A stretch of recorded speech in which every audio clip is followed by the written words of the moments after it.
This book is called Giraffes Can't Dance by Giles Andrade and Guy Parker Reese. Gerald was a tall giraffe whose neck was long and slim, but his knees were awfully crooked and his legs were rather thin. He was very good at standing still and munching shoots off trees, but when he tried to run around, he buckled at the knees. Oh no. Now every year in Africa, they hold the jungle dance, where every single animal turns up to skip and prance. And this year when the day arrived, poor Gerald felt so sad, because when it came to dancing, he was really very bad. The warthogs started waltzing, and the rhinos rock and rolled.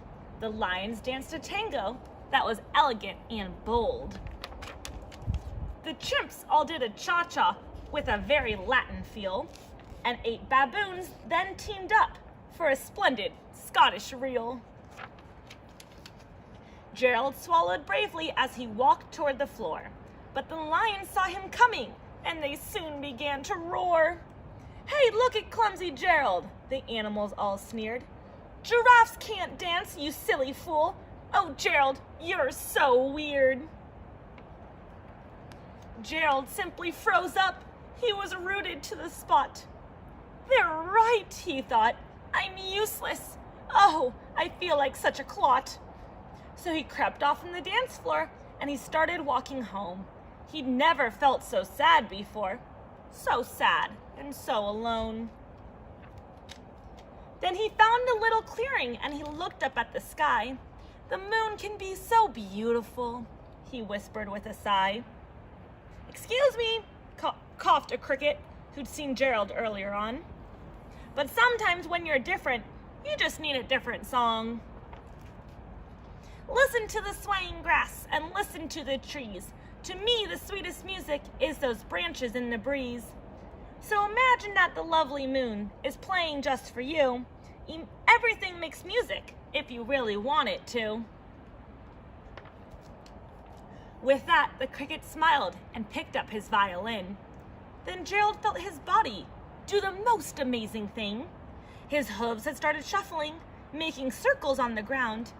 His neck was gently swaying, and his tail was swishing around. What's he doing? He threw his arms out sideways, and he swung them everywhere. Then he did a backward somersault and leapt up in the air.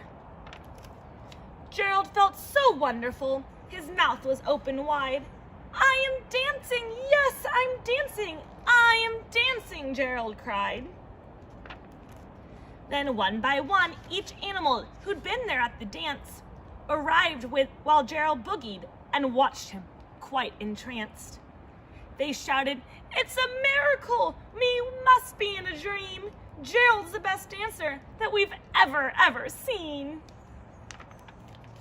"How did you learn to dance like that? Please, Gerald, tell us how." But Gerald simply twirled around and finished with a bow. Then he raised his head and looked up at the moon and stars above. "We all can dance," he said, "when we find music that we love." The end.